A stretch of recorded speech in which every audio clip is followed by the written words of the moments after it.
Greetings, or what is up, and a very warm welcome to the channel. The sun is hiding and the magpie is casting. Coming to you guys right now with a live 1 versus 1 battle, fresh from the ladder, featuring spawning in the north. It's going to be the Overcommand West pieces of PanzerGrenadierAngreifen. And spawning in the south, it's going to be the American forces of Tiramisu.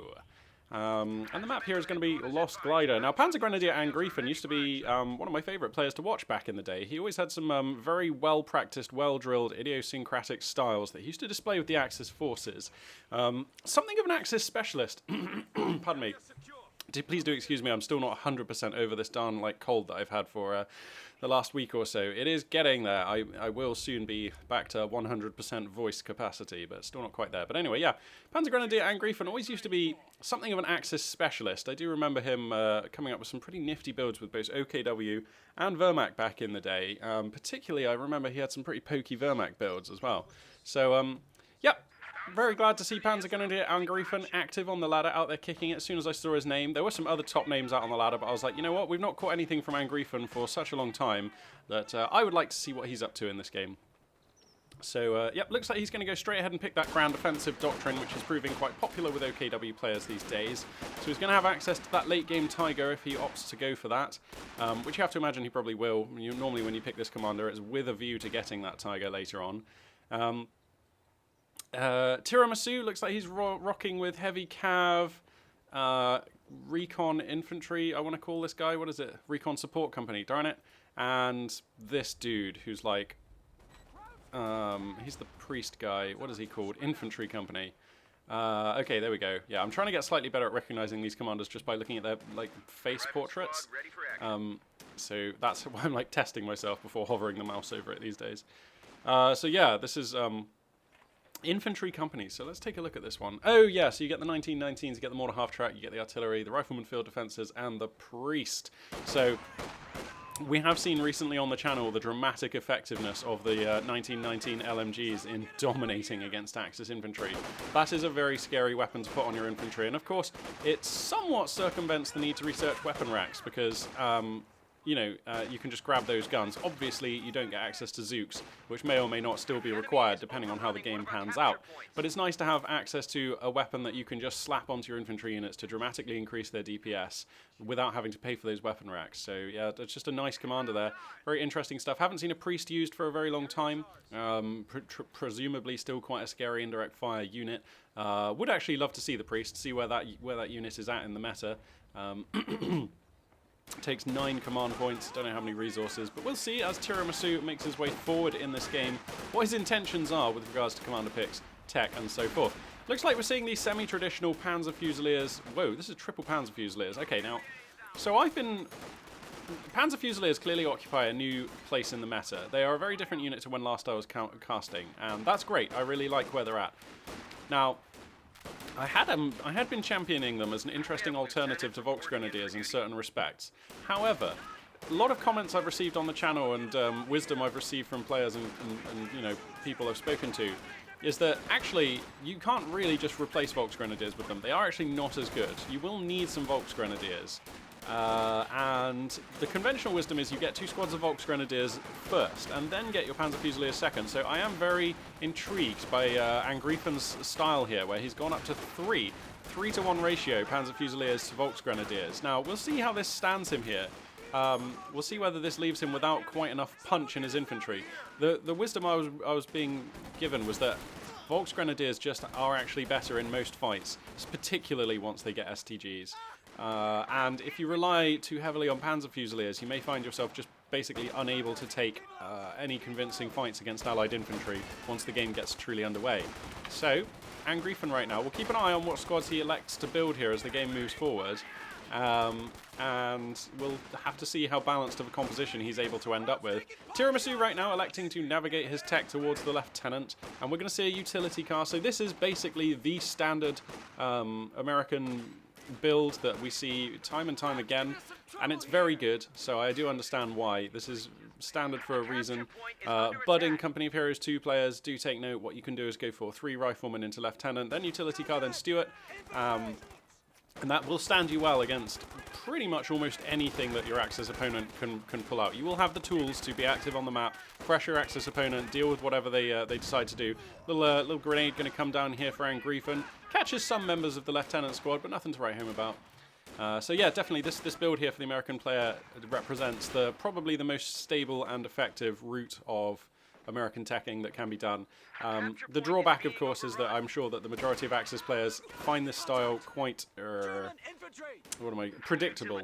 I'm sure already Angreifen, he's seen the Lieutenant, he'll already be mentally preparing for the utility car. He may even have some Shreks. You know what? Yeah, I don't suppose he has the munitions for Shreks yet, especially after he threw that grenade. But yeah, he'll be coming up with a plan in his head there. MG34 going to get mixed into the roster next here for Angreifen, and that does make sense. This American infantry is very scary, and this is a map with slightly higher than average amounts of line of sight blockers and lane traps, where you can set up a machine gun in such a way that it ambushes your opponent's infantry or controls tight choke points accessing various areas of the map. So this basically, okay, he's going to cancel that MG, but still, there are also buildings on each side of the map where if you can get an MG into them, like this one, and on the other side of the map, this one and this one. If you can get MGs into these buildings on your opponent's half of the map, life gets very difficult for them. PanzerGrenadierAngreifen, though, thinks better of the MG for now. Going to hold off on that one. Smokepot's going to come down here to buy a measure of protection for his retreating Panzer Fusiliers. He doesn't want the utility car to be able to have a chance at a squad wipe, and that does make sense. That will cost him 40 munitions, though, at a time in the game where he probably does want to be saving for Shreks or STGs or something like that. So absolutely not free, but choosing the safer route rather than allowing that utility car to pose more of a threat to his unit.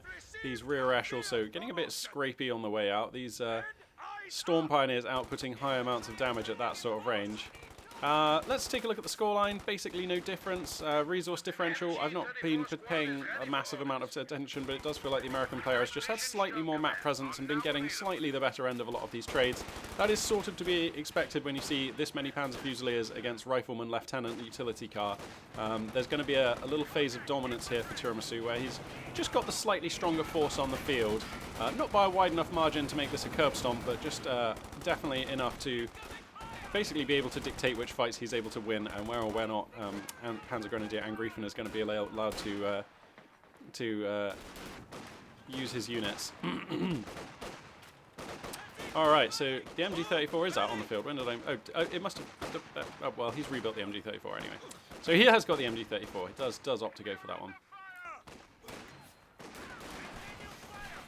Lost Glider. One of the trickier maps in the pool for sure. At least as far as my personal play experience goes.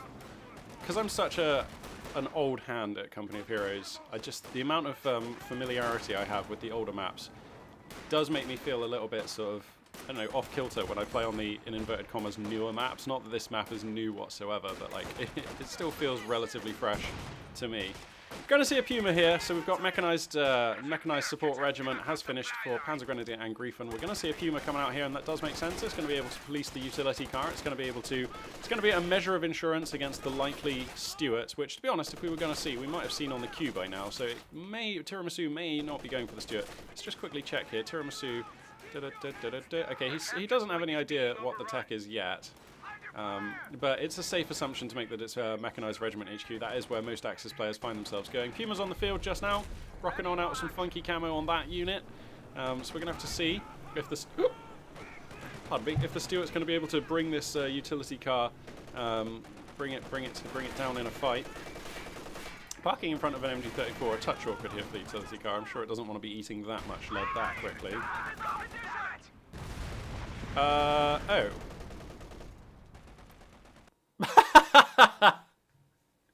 Ha! Okay, well, sometimes you build a Puma and it just immediately hits a mine and dies. Oh, yikes. That's Tiramisu displaying some pretty supreme judgment and luck that he put the mine there, and also the Puma took this route as its first way out onto the map. Great! Well, there we go.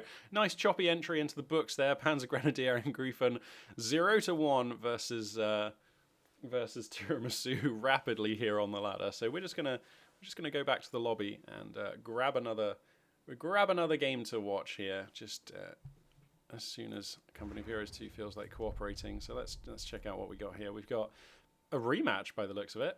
on the same map. We've got Insane Aimstrong on Nexus. That could be good. Billie Eilish on Crossing in the Woods. Is it just me or is every single game... Okay, not every single game featuring Americans. Good. CaptainSPrice. Bring in the spice. Yeah, sure. Let's check out what Price is up to. So, Price... one of my favourite players of all time to watch, really. Company of Heroes 2 is one of these games where players' actual idiosyncratic styles are not as immediately obvious as in some other RTSs. So what I mean is, if you were to cover up the player names on a given battle, I feel like in Company of Heroes it's slightly harder to guess the personality of those players just by watching their units move around and the way they do things. If you watch a game like StarCraft, it's slightly more obvious that there are just slightly more tells, I suppose, and slightly more idiosyncratic features in the way that StarCraft works. Actually, you know what? I might be deluding myself here. I might not be right about this. The more I think about it, the less I agree with it. But CaptainSPrice and Von Ivan have always been two of the players in the scene who I've always felt like had like the most idiosyncratic styles. Von Ivan I would love to catch some more games from. I caught a couple of his games earlier on, like within a month definitely. They're on the channel, so go check them out. But yeah, that guy is just like always looking to kill you. Like, he doesn't really care about anything other than winning the game, and the ways he has of doing that are like frankly menacing. You just don't see other players behaving the way Von Ivan does with such spectacularly successful results.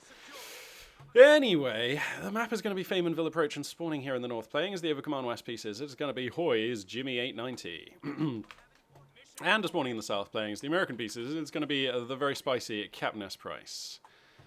CaptainSPrice, famed in the past for going for rear echelon spam with American forces. We're talking in the distant past now. I'm sure that those builds probably wouldn't work in the same way that they used to. But yeah, I do remember him going for rear esh spam when USF were slightly more of a younger race in the game.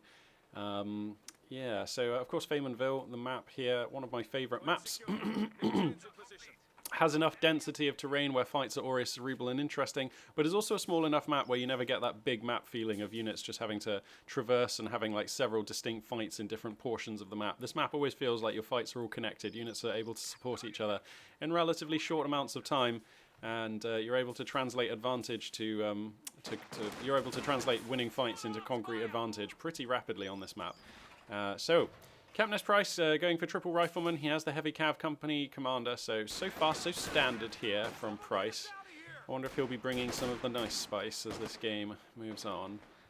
Hoy Jimmy getting pushed back, it's fair to say, in terms of map control. Just if we crack the tack, you can see there is more red on this mini-map than on this map than there is blue.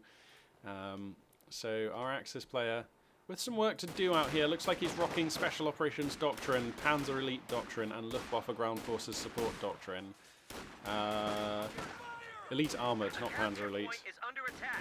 Alright, okay, I basically nailed them. Pretty happy with my my memory on those ones. The OKW commanders I just know like the back of my hand anyway, though, because I've just spent so much time playing OKW. We're losing a capture point.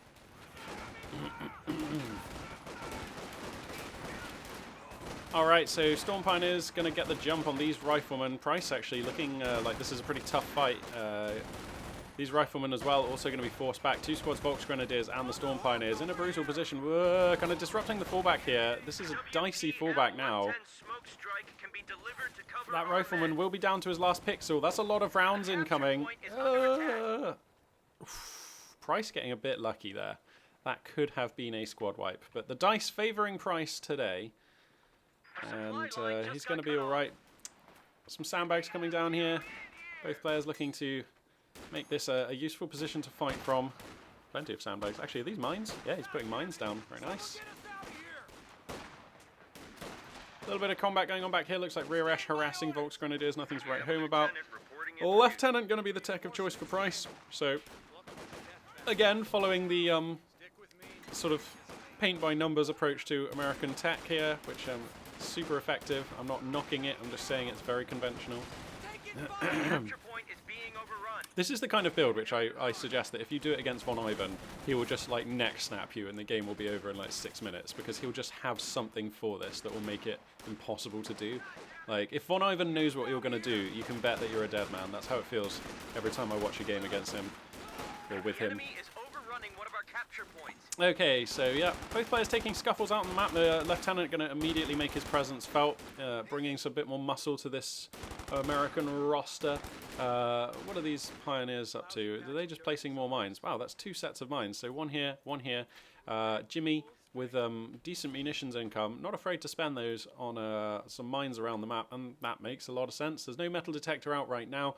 Those mines liable to dominate earlier on, and we did just see a game just now where mine's the determining factor for sure, because they just nuked a Puma as soon as it was built. Oh, that's a touch awkward for these Storm Pioneers. Hi guys. Actually, you know what? It's a touch awkward for the Americans. This is some cunning positioning, isn't it, by Jimmy? He knows. He knows. The Storm Pioneers are just going to empty their STGs through the window of this building. These Americans actually getting gunned down. But it looks like a massive surround being organised here. Lieutenant, Rifleman, rear esh, all running in for the assist here. Those Storm Pioneers forced to turn tail and flee, and that they will do. Volksgrenadiers here to cover the retreat, taking shots into this Lieutenant. But Jimmy's position quite compacted on the map. To his credit, he has some Volksgrenadiers capping a point over here. Grenade! To his credit, yeah, he has some Volks out on the map capping a point, and that will alleviate the scoreline pressure, which Jimmy would otherwise be suffering. Crowds are sniffing around our asses. Tactical point being captured. No, see, this is why I just can't play as Americans. Oh my god. How do you deal with these voice files, American players? So...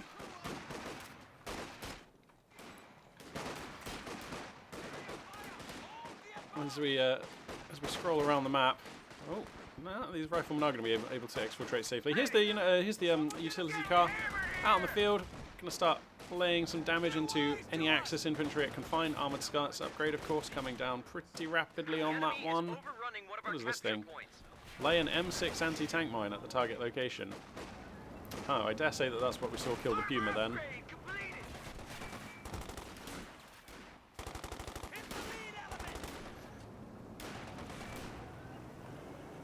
Well, that's actually just something that I just feel like I don't see used very often, is this M6 anti-tank mine, because that's definitely what we saw kill that Puma last game, and it comes from the utility car. So of course, as soon as you see the utility car, you have to be mindful of this ability.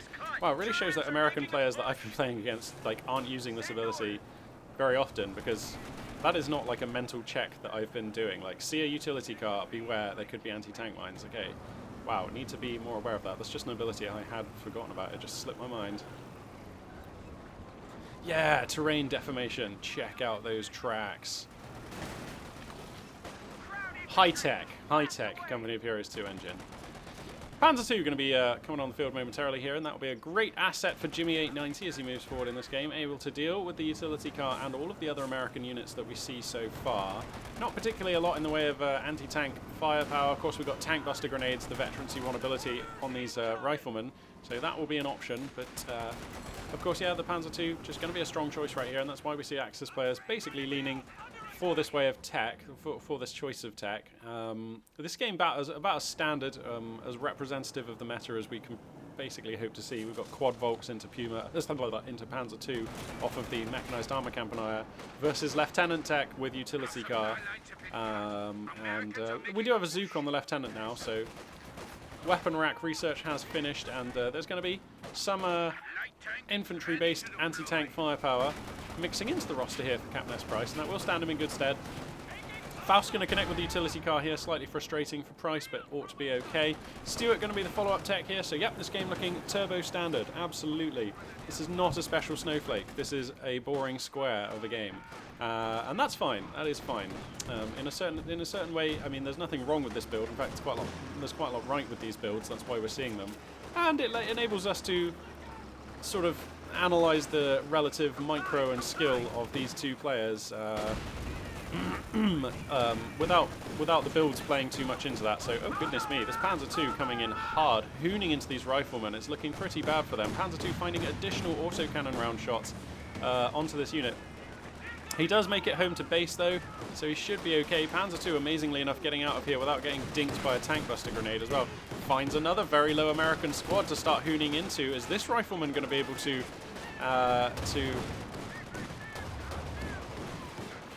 get out of here? Yeah, it looks like he is. And now the tank hunter grenade does come down, right when the Stuart comes out. So Jimmy 890 in a spot of bother here. His Panzer II will be forfeit, you have to feel. He gets the utility car as an exchange. It's not the best of trades. So definitely CaptainSPrice coming out ahead in that series of events. A lieutenant as well going to be forced to flee. Oh my god, CaptainSPrice getting away with a lot of squads that you would have thought ought to have died. He did lose a rifleman squad somewhere in there actually, so losing a rifleman squad and a utility car for the Panzer II starts looking a bit better for Jimmy 890, and this game's still effectively at parity. Let's crack the tack though, and you can see Jimmy 890 wasting no time, grabbing large swathes of the map, getting on top of this cutoff point here, so that's really nice. CaptainSPrice with a lot of work to do here as he moves out onto the map once again. And look at the veterancy over these Axis forces, actually. Far superior to the veterancy we see over these American units, so that is interesting too. Puma, going to be the choice for Jimmy 890 as we move forward in this game, and that does make a lot of sense. We do have a Stuart on the field, which presents a lovely target. Oh dear. Okay, yep, those Volks going to get out just fine. Yeah, the Stuart obviously a lovely target for a Puma as this game rolls on. Kettenwerfer in a position here as well. So this Stuart gonna have to be somewhat careful. Wow, Price getting so ballsy with it. He's like, do you have an anti-tank solution? Well, the answer is yes. He's about to have another one as well. So this Stuart gonna have to be slightly careful if he wants to hold on to this unit. Not sure that Price can sustain the loss of the Stuart as well at this point in the game. He's quite low on manpower right now, unable even to replace the rifleman squad he lost, and I'm sure he'd like to because riflemen, the lifeblood of the American forces. Price's field control though looking very nice. He has been able to move back out, even having the vehicle crew from the utility car, I want to say, run around and do some work against these Volksgrenadiers. Faust does connect with the Stuart, and this is crucial because the Puma's just entered the field. So, but there is a Zook-wielding lieutenant keeping the Axis light vehicle at bay. So this Stuart okay for the time being. Is the Stuart going to try and push here? There are a lot of Volksgrenadiers to screen off the Zook-wielding lieutenant.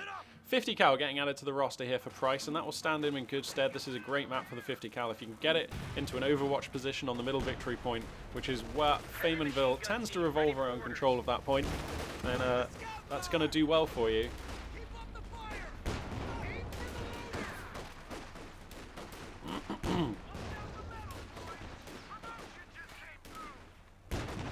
Bust out the metal, boys!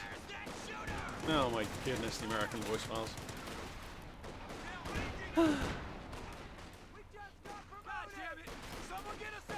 So where's this 50 cal right now?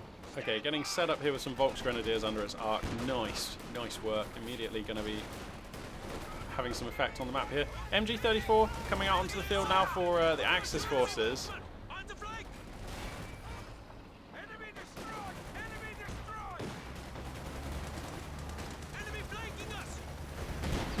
Alright, so the Puma going to get up on top of the Stuart here, and that ought to be a dead Stuart. I can't see any way of saving this. Wow, Puma rolls a miss at a crucial juncture. There is a lieutenant crawling around in the hood with a Zook, but it's probably not going to be enough. The Stuart does its best against the Puma, but I imagine that the...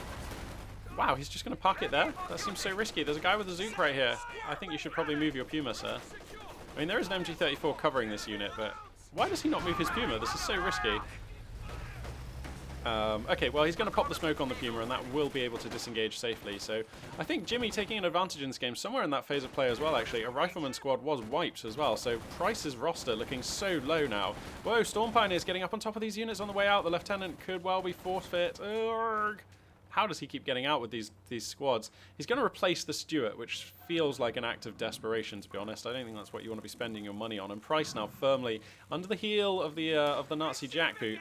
This is going to be a pretty scary game as we move forward here. This Axis roster, strong, robust, complete, just has everything he needs. 3 squads of Volks, possibly a little thin on the ground, but there's only 1 rifleman squad to contend with them, and the lieutenant. So really kind of 2 rifleman squads-ish. But yeah, you'd definitely rather have Jimmy's position in this game than Price's, and the rebuy on the Stuart I do not firmly understand. You know your opponent has a Puma. I just think maybe save or tech to captain or do something different. Like, I'm not sure about this at all. It does feel desperate. Price getting a massive amount of his units suppressed by the MG34 in this pivotal structure. This is what I was kind of hinting at earlier, where I mentioned if you can get an MG onto an overwatch position, with the middle of the map here, it can be so dominant on Faymanville approach. In the early stages of a Faymanville game, usually dominated by whose machine gun is in this building, or like large amounts of the game dictated by that. So yeah, the 70-34 going to be doing some work. Lieutenant here still right in front of that one. The Stuart trying to help out as much as they can, but here comes the Puma. It's going to be trying to look for some shots into the American light tank. Now with Cunning Micro, of course, here we go. Price can deny line of sight and force that Puma forward, but I mean, he has no other anti-tank resources, so if the Puma does decide to come in and pounce, there's just not a lot really that will support this Stuart. Now we've got incendiary ammo being used to eat away at the armor on this Puma, which is feeding huge amounts of veterancy onto this machine gun, I'm sure, because that's what incendiary ammo tends to do. He does even get out with the MG, so that looks pretty nice. Rear Ash in jeopardy now, getting pinged down by Storm Pioneers. Possibility of a squad wipe here for sure, so we're going to need some more lucky dice from Price. And he gets them again. How are these fullbacks coming through? Puma here, exchanging with the Stuart, has the advantage over the American light unit. Finds another great hit on it, but he's able to scrape away with it intact for now, is Price. He's got to be careful though. There's a Kettenwerfer in the hood here. This is a risky place to repair. The Kettenwerfer angling for shots here, and Jimmy 890, let's just quickly switch to his point of view. Here we go. He's going to find the Puma. Sorry, he's going to find the Stuart just where he wants it. There we go. Dun dun dun. Dong. Well, that could well be game, to be honest. So he vaporizes the crew, second shot destroys the vehicle, and he's buying another Kettenwerfer. There are just no holes in this roster. The Puma are just like free to wreak havoc. There's a single Zook being the anti-tank resources for Price right now, and he's actually just going to tap out. Wow. Just a crazy brutal game. Well, we're going to hop into a third one because that was also short. Magpie's morning casts. You never know what you're going to get. That's the joy of casting off of the live ladder, and that's why I continue to do it, rather than seeking out replays that people have deliberately shared for being particularly good or bad. I just really like watching the state of the meta as it's literally being played by actual humans right now today, this very morning. So we've still got that rematch going on between Angreifen and Tiramisu. Eilish is on. We've got Bartertown against Price here. I don't really want to cast a game with more Americans in it, to be honest. I'd love to see some Brits or some Soviets out there. But Americans definitely taking premium spot at the moment for being the most popular allied faction for sure. Well, yeah, go on then. I feel like we should watch Angreifen vs Tiramisu, because that game got cut off straight away in the early stages, and it is the top game on the ladder, and I like Angreifen. I feel like it's only fair to give him, and I know it's pronounced Angreifen, by the way, but yeah, I like to give him a chance. I'd like to give him another chance to shine on the channel. Hopefully in this game his Puma is not just going to run into an M6 AT mine and just vaporize. So let's see. So it's this weekend coming, I believe, is the beginning of the sort of World Championship. Huge tournament. I believe there's like a $10,000 prize on that one. So that's going to be hyper exciting. I'm unfortunately probably not going to be around for much of the weekend to catch many of those games, but I think it's happening over 2 weekends, round 1, round 2, a 2-stage tournament. I'm going to go and confirm all of this, but yeah, that being the case, I should be able to catch the final round of the tournament the following weekend. So looking forward to, definitely looking forward to casting some of those games. Might see if I can organize like a live stream, and it would be really good to find a co-caster for that, but I don't want to be like competing with the mainstream. Like, I would rather just let them have all of the viewers, and so I'm gonna have to think about how I'm gonna cover it, whether I just do it in my own time and then upload the VODs, or just cast it with me on a solo stream, or if I try and find a co-caster and make a bit more of a deal of it. But again, like I say, I don't want to compete with the mainstream. I think it's important that they've organized this tournament, they should reap the rewards, kind of thing. Anyway, so, alright, Spawning in the South, playing on Lost Glider as the Overcommand West pieces. It will be PanzerGrenadierAngreifen. And Spawning in the North, playing as the American forces, it is Tiramisu. So Tira going to be leapfrogging straight out to grab the fuel point, connecting it immediately with the rifleman. Very efficient way of getting stuff done. That's what we like to see. We've got a Kuba Wagen opening here there for PanzerGrenadierAngreifen. Very nice. Going to see the little German Wagen try to ply its trade on this map. We'll see what he's able to get done with that unit. Let's keep an eye on it as this game goes on. Yeah, I love to see a wagon opening, a unit that's very dear to my heart, although perhaps slightly underrepresented in the current meta. Going to be running around and capping some points right now. He's going to lead the charge against these riflemen here. The machine gun on that on the Kuba wagon, still very potent. Going to be backed up, of course, by storm pioneers in this location. So these riflemen have to respect that. And you're going to retreat to heavy cover. Neither player choosing a commander straight off the bat here. Angreifen running with the elite armored doctrine, the Luftwaffe ground forces doctrine, the ground offensive doctrine. For Tiramisu, we've got heavy cav. We've got, oh no, I just clicked. We've got recon support, right? And then we've got this guy who I just, oh my, what was it, like infantry support? Infantry company. All right. If there's one thing I've learned about myself, when it comes to learning, I am a learn by repetition guy. I just have to repeatedly bludgeon my brain with the information over and over until it sticks. And it doesn't even take that long, actually, but that's definitely the best way for me to learn. When I'm learning Japanese and things, I just line up the characters I need to learn, and I do them over and over and over and over and over, and then I practice seeing if I can remember them, and that's how I learn. Repetition is super effective. I actually play the drums as well, and it's the same with the drums. You just have to keep doing the thing you can't do over and over until you can do it. And then you keep doing it until you don't have to think about doing it, and it's just muscle memory, and it's just a beautiful thing. Feels great, man. I love learning. Alright, so Angreifen here getting a lovely assault. Going to be pushing well hard. Many American units in disarray and being pushed back. You can see on the minimap, Angreifen now firmly fighting in his opponent's half the map. I would love if he'd have gotten an MG34. I suppose he doesn't have a truck deployed, so that's actually not possible. But of course, I would have loved if he'd had an MG34 with this assault, of course, to get it into this building and make a hard point on your opponent's half of the map, on the doorstep of his base. That can be super problematic, and for these balance reasons, that is why you're not allowed to have an MG34 on the map as OKW at the 3-minute mark to get over here. So that's fine. Oh, wow, for a second I thought this was the Schwervermacht Schlepper. It ain't, this is the Kuba wagon, wow. That needs to hook up with some Storm Pioneers. That is one damaged Kuba wagon. Medical kits coming down. Storm Pioneers are back here at base. They are being reinforced. The Kuba wagon comes back. Imagine we're going to see some repairs momentarily on that unit. Mechanized Regiment Headquarters, the default tech of choice for most AKW players, and going to be the choice here for Angreifen as we move forwards. Scuffles here being taken out on the map. These Volksgrenadiers chopping their way through some rear ash, but a lieutenant going to be moving in to support here, and that will redress this battle handily. Actually, some focus fire coming down. This is now a squad wipeable unit. Wow, he gets the rear ash. Nicely played for and picked up there by Angreifen. Lucky stuff here. Tiramisu suffering an early squad wipe. Now, it was only rear ash. They are relatively they are the least painful to lose unit, I would imagine, in the entire American roster, certainly at this stage in the game, so that's not too bad. Kuba wagon getting caught out here, going to have to turn tail, but it does just about have enough health to die. Okay, I thought it was actually going to be okay, but a fatal rifle round does manage to strike home. He's going to place some mines here. For a second I thought this guy was a crawler, but he ain't, so these mines are going to be secluded. Of course, if this guy was a crawler, then you'd have to shoot him before putting the mines down, because otherwise the position would be pretty handily revealed. So anyway, Angreifen, out for revenge, wants to cause some mine-related issues for his opponent, as Tiramisu did in their first game just now. Of course, if you're considering this to be a series, 1-0 to Tiramisu after that fatal Puma incident with an M6 mine earlier.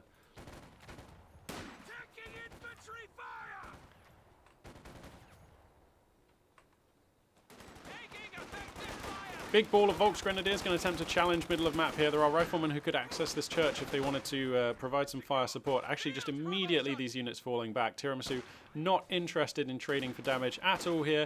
Going to elect instead to try and leech these Volksgrenadiers from the safety of this church rather than take a big fight against them. Utility car is out on the field though, and that's going to be tasked, I imagine, with coming in here to look for some damage. There we go. Going to start finding some shots immediately.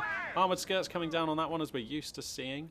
So yeah, pretty uneventful game so far. This looks like the rear ash have been repurchased and a mine detector on them. So seems like Tiramisu smells mines in the air. Panzer II going to be the choice now for PanzerGrenadierAngreifen. So mixing it up a little bit here. Going to be going for the Panzer II over the Puma that we saw him choose before.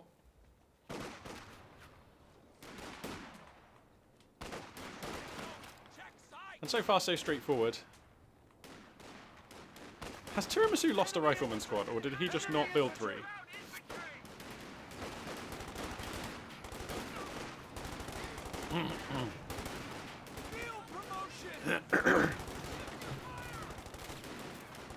So CoH2 get forced back from mid, utility car in the hood. Let's see if it starts putting down some M6 mines anywhere.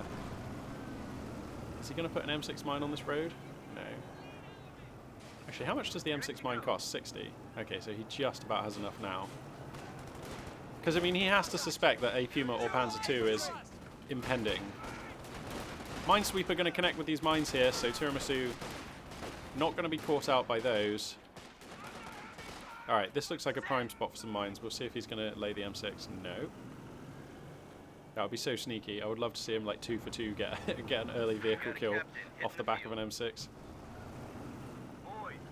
I'm just keeping my eyes on this utility car. I don't want to miss the mine going down if he goes for it.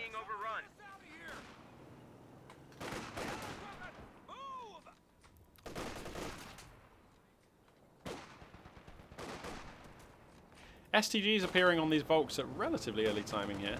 Ambulance taking the field. Oh, wow. Okay, for a second I thought that sound was the Puma being destroyed. But it was not. Sorry, it was the Panzer II being destroyed. But it wasn't. That's fine. It was just crushing through some terrain. It's going to push forwards here. This is so ballsy after what happened last game. He still just feels okay traversing down a road right into his opponent's half of the map. So ballsy. But this Panzer II, actually, not a lot that can challenge it. I don't believe weapon racks have finished, so... This is a little bit scary right now. Yeah, the Panzer II staying for a little bit of damage, not really achieving much, but definitely looking menacing. Axis forces going to be spreading out and trying to get some capping done. The utility car transitions to the other half of the map, and that ought to mean that the Panzer II heads to respond. No, he's actually just going to be fine. He detects this captain here, so there we go. Captain Tech is going to be achieved by Tiramisu here. Very interesting stuff. And I have to say, I think I really like it when American players get both Lieutenant and Captain Tech in the earlier stages of the game. It's just such a lot of very powerful tools. And to a certain extent, your tech costs are subsidized by the fact that you get a really nice infantry squad to go with it. So I quite like this quite a lot. So yeah, we've got M1 anti-tank gun going to be mixed into the roster here for Tiramisu to help him deal with the Panzer II and any further vehicle choices made by PanzerGrenadierAngreifen here. No choice of commander for either of these two, demonstrating a reasonable degree of what's the word I'm looking for? Of reserve, of control over commander picks. There's a word I'm looking for, which my brain is just forgetting. Darn it! I've recently joined a Japanese school, and this always happens whenever I start learning languages and things. Is that my English suffers. I just stop being able to locate words that I know exist. And I could probably tell you what they are in Japanese, but just not in English. Ah! Oh well, we'll get better.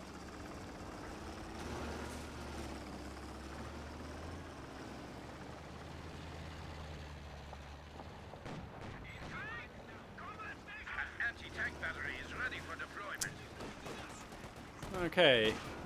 Wow, the MG34 getting shot right up by this utility car. Panzer II comes across though, and that ought to be the end of this. The MG34 will be able to get out of there successfully. Finding some hits onto the utility car does feed veterancy nicely onto the Panzer II, but the M1 here to ward off the light tank. Finds a hit onto that one. Gonna force the little wind-up toy tank to scurry on out of there. Angreifen in a position where if he wanted he could think about getting... Oh, he already has it actually. Another Schwerwehrmacht Schlepper. It's out on the map. He's going to put the Schwerpanzer HQ down in this location where it will be covering his fuel and another point. So a reasonably safe pocket location there, but still going to be providing a bit of field control once he goes for the Panzer Authority turret on that one.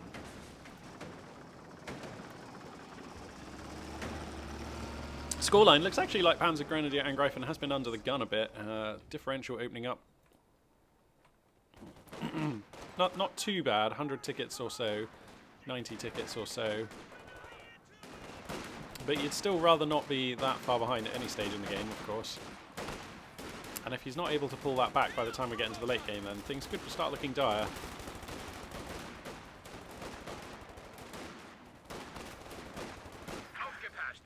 The command vehicle has converted to a static building. Alright, so Schwerpanzer HQ finishes. So we'll just keep an eye on that. See if he wants to go for, so it's 60 fuel, isn't it? Yeah, 60 fuel for Panzerorth, which he could go for here momentarily, and I imagine he will. Probably wants to activate the flak gun on that. It's going to be that or Obersoldaten.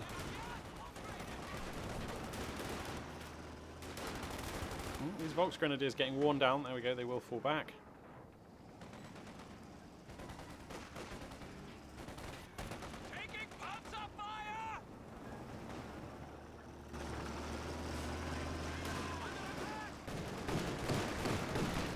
Big scuffles going on here for mid.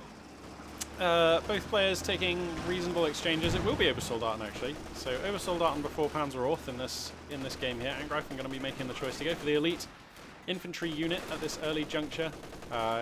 He's going to have about enough munitions for the LMG just after they come out, so that's kind of okay. No great blows being dealt to or by either player yet. Both of them just making sensible choices, not making any big mistakes, not overcommitting anything. Looks like the American player, yeah, is just content to sit on this roster for now. Has some fuel. I wouldn't be surprised if he starts going for major tech at some point.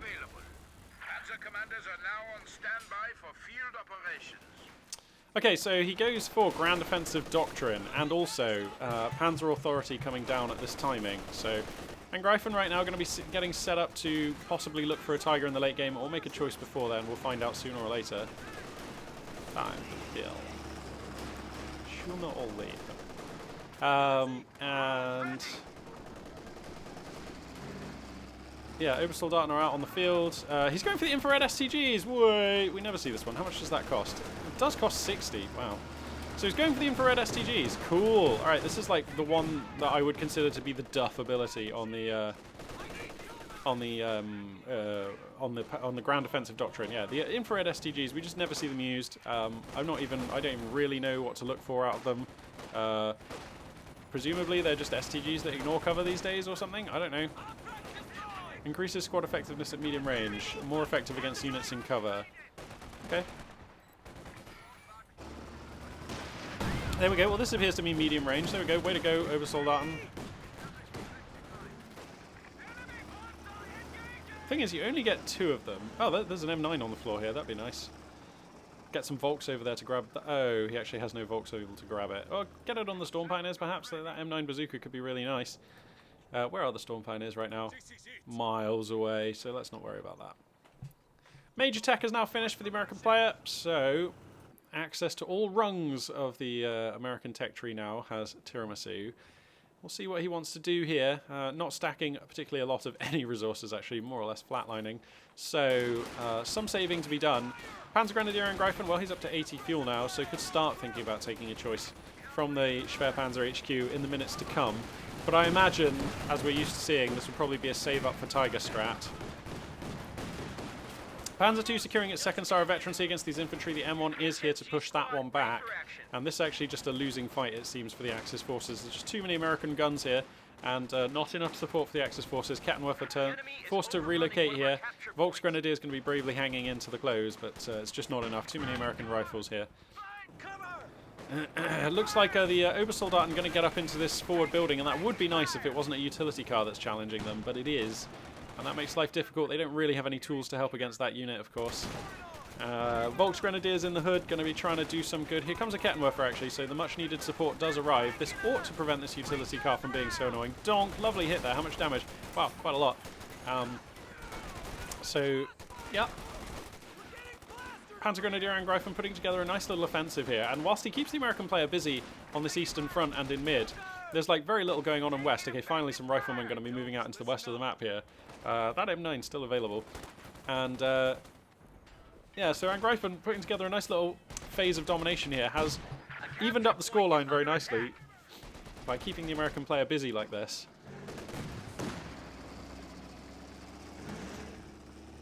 Angreifen does see the major, so he knows, of course, that it's major tech.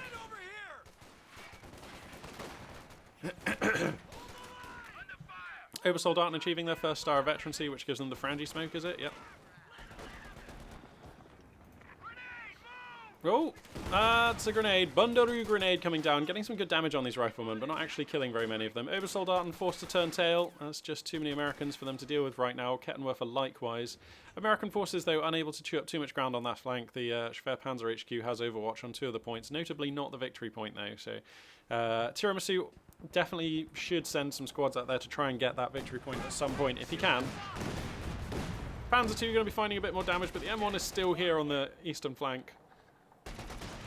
And actually, Angreifen just about controlling the midline of the map. Okay, American forces connect with middle, but a nice phase of domination here by Angreifen, taking the score ticket lead by a fair margin, and looking like he's going to maintain at least a double cap in the next phase of play. So Angreifen definitely doing what he needs to do.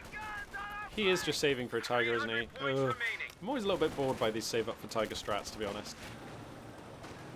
I would love to see, like, other armoured units taken. It's funny, really, because OKW have always had access to the King Tiger, but giving them access to the Tiger, it sounds exciting, but it has actually just hasn't made for the best games to watch yet.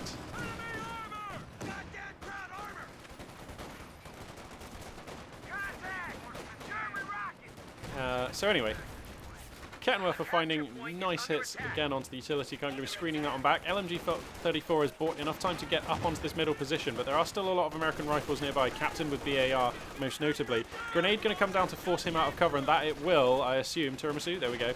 Forces them out of cover, and that means Angreifen going to grab mid. And looks like he's even going to hold on to the east as well. So the triple cap going to be established here by Axis forces. Very nicely done by Angreifen. Navigating his way through this phase of the game very nicely. I'm loving his composition. The infrared STGs, I've not seen them be amazing, but they've also not been terrible. The Panzer II has been good this whole game. It's been kept in check to a large extent, but still finding opportunities for damage as Angreifen. Yeah, I like his composition here. 2 MG34s as well. That is 2 MG34s, isn't it? No, he's actually managed to steal a 50 cal. I did not realise this. Here we go. Smoke pot's going to come down here to preserve these Obersoldaten and stop them from getting gibbed by this 50 cal, which relocates whilst the smoke is up. Very cunning stuff here. So Angreifen will be obliged to fall these boys back. As soon as the smoke fades, they're going to get hooned on by this MG. Combat going on all across the north of the map right now. Angreifen pushing hard to keep the fight firmly in the American half of the map. There we go. Come on, company of heroes. Having a bit of a hiccup there. Whoa! Rifleman squad on death's door here in a building easy to forget about. It's being hosed down by STGs. Volksgrenadiers here. Ugh. I reckon this could be a squad wipe. Tiramisu just not quite paying attention. This last rifleman, he needs to... Oh, he's going to lose that rifleman squad. That is unfortunate.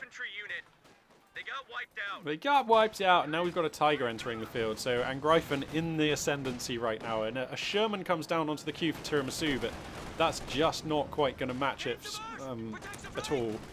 So this is definitely going to be a really hard game for Tiramisu here. M1 anti-tank gun just about getting in position. Going to get a shot onto this Panzer II. Donk finds it, but Angreifen on top of his micro going to scurry the little tank away. And I mean, this is a fully grown Tiger tank. You know, this Tiger tank is of age. It can vote and buy alcohol. It's like ready to demonstrate its fierce independence all over this map. What am I talking about? I have no idea. Suffice to say, this is just a really scary unit. It's out on the map. And a Tiger tank and an M1 anti-tank gun just doesn't quite seem like enough. I worry right now for Tiramisu in this game. Perhaps if you don't destroy Angreifen's first armoured unit the moment it drives out onto the map, he's actually quite a good player. Perhaps. It seems that way. So the Tiger tank just announcing itself in the middle of the map. You must deal with me if you wish to claim this victory point, Tiramisu. Meanwhile, okay, Tiramisu does actually evacuate Axis forces off of the eastern victory point, so an opportunity for him to grab a VP, which he desperately needs. Bleeding as he is down at 175 under... Whoa, what have I just pressed? What have I managed to do here?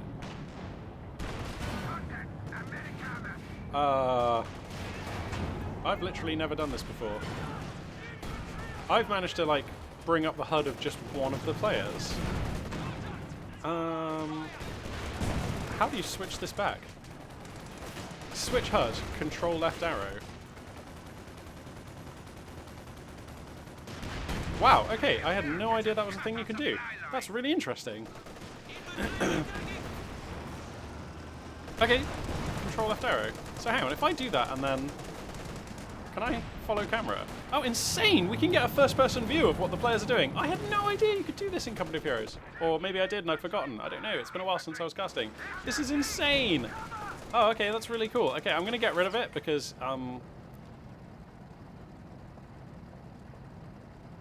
Oof, dearie me, it really makes the game feel like it's going to crash. Wow, that's just insane. Huh, so cool. Alright, well, sorry about the disruption there to the HUD and everything, but I live and learn. I accidentally pressed control left arrow, and now we know what that does. Fascinating. Wow, that's really cool. Yeah, I do remember that, of course, you can follow camera in this game. I just haven't used that tool for ages. Of course, the button is here and obvious, although you can't see it. It's behind my spoiler blocker. But I didn't know that you could actually switch the HUD to see what the single... to actually get, basically, the first-person view of that player. That's really interesting. Huh. Okay, did I miss anything during that phase of play? I don't know. It doesn't seem like I missed any other units going down.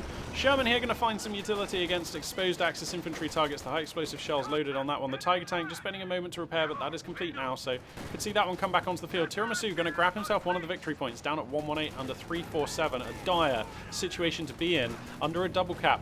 Desperately fighting for this one victory point that he does hold. He needs to apply pressure to one of the other victory points. Is this a machine gun? Oh no, yeah, there's an MG34 with Overwatch on the approach to the western victory point, and the central victory point is being garrisoned by, well, Overwatch with an MG34, various supporting units, Tiger tank patrolling the hood.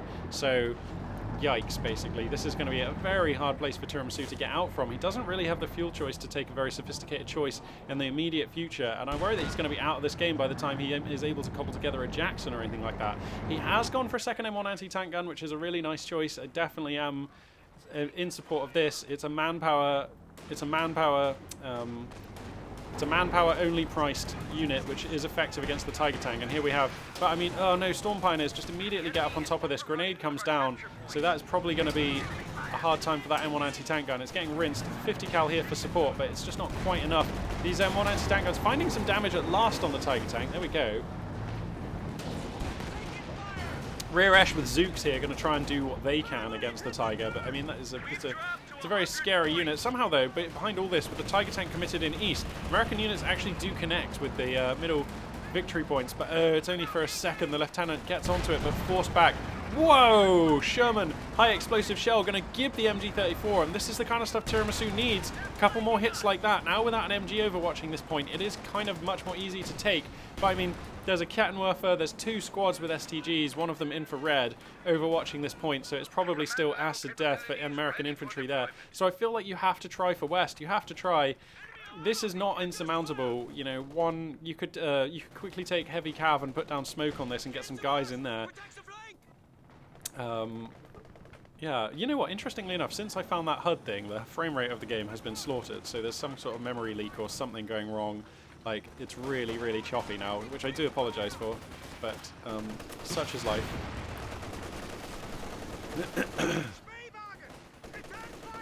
Okay.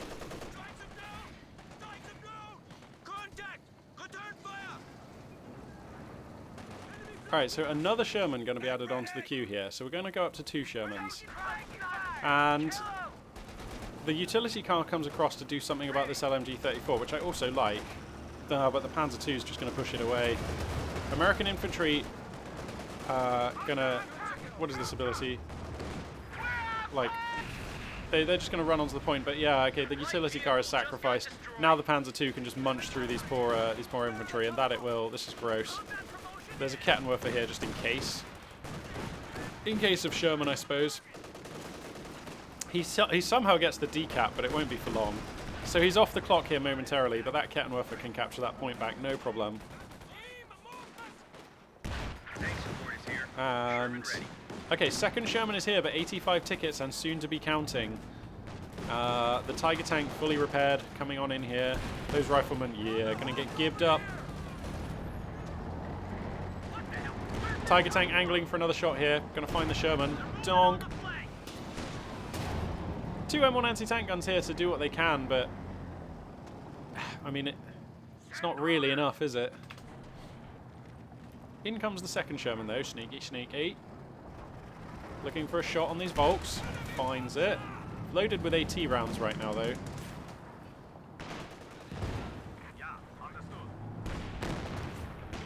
And American forces trying to decap this point, but look, Angreifen has found some Volksgrenadiers onto this position. We need a 50 cal in this building and like some rear ash here or something just to make sure that that point doesn't slip away, because I know Tiramisu can't really spare anything right now, but he does need to hold on to that point. Oh no, the rear ash got gibbed. And you can't be hemorrhaging core infantry at this point in the game. Or I suppose they're support infantry really, but you still can't really be hemorrhaging any squads at this point in the game because it's all about being able to push onto points. And now the American forces find themselves not just outgunned but outnumbered and heavily under the clock. Difficult to see how this is not game over for Tiramisu. And nicely done by Angreifen, to be honest. Firmly in control of this game, more or less the whole way through. Going to be reclaiming his honor after the after the indignity of having to GG after an early Puma loss in the previous game. So, so nice work for Angreifen. And this just an example of a game where the Tiger arrived in a timely manner because the fuel spending was just the fuel income was just there, and it just has immediately dominated this game. The American forces just in no real position to get any real answer for a Tiger tank together. I mean, Shermans are Shermans, but even two Shermans doesn't particularly threaten a Tiger. If he manages to get a fight where both Shermans and all three of the anti-tank guns are somehow firing at the Tiger, then yeah, okay, he might be able to cobble together a kill against the Tiger, but you know what? Even that is unlikely to be sufficient in this game. Angreifen just floating enough resources where he could basically just summon another Tiger straight away. So it's fair to say I think Angreifen has this one pretty much rolled up any way you look at it. American forces do manage to grab this victory point, buying Tiramisu a much needed extension in this game, but he's still under the clock, he's still bleeding out. I don't quite understand how you break mid as the American player on this map. And West is... I mean, these are just good forces to be garrisoning West. The MG's still on Overwatch. So he comes forward with a Sherman to sort of strafe these Volks who are in mid, but it's just not enough. The Kettenwerfers alone have this covered, let alone the Tiger tank, which is waiting in reserve, ready to plug any situation where the Americans might have an opening. And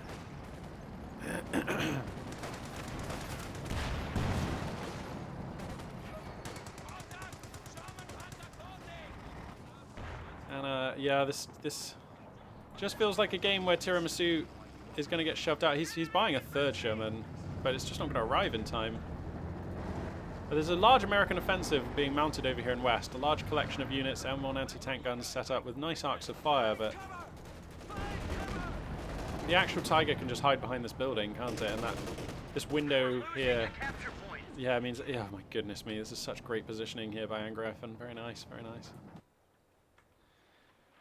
PanzerGrenadierAngreifen. Okay. We fall into 25 points. Tank support is here. Sherman ready. Well, Sherman is going to make a desperate plunge onto this point. But the Tiger tank is just present. M1 anti-tank gun in its flank. We'll get a few shots here, and that is nice. Is the Sherman going to be forfeit, though? Not yet. 11 tickets though and a triple cap means that this one for sure in the books. Nicely played by Angreifen, to be honest. This is just a game where he just looked firmly in control from start to finish. His Panzer II able to police the field effectively, even in the face of M1 anti-tank guns and the utility car with Zoot Crew and whatever else the American player had, ending the game with 15 kills, 4 stars of veterancy, and testament to the amount of damage it was able to lay down onto American units throughout this game, not just onto infantry but also onto the utility car. I remember earlier on in this game it was even able to take a little mini dive into the base and look for targets. Didn't find anything, but it's always a good game where you feel like you have the freedom to be able to take a dive like that. So yeah, very nicely played by Angreifen. A stark turnaround compared to that first game where we watched him lose an early Puma to an M6 mine and then leave the game immediately. So yeah, a nice reversal of fortunes here. Same map, same opponent. So yeah, definitely reclaiming his honor there as Angreifen. And I don't really know what else to say about this game, to be honest.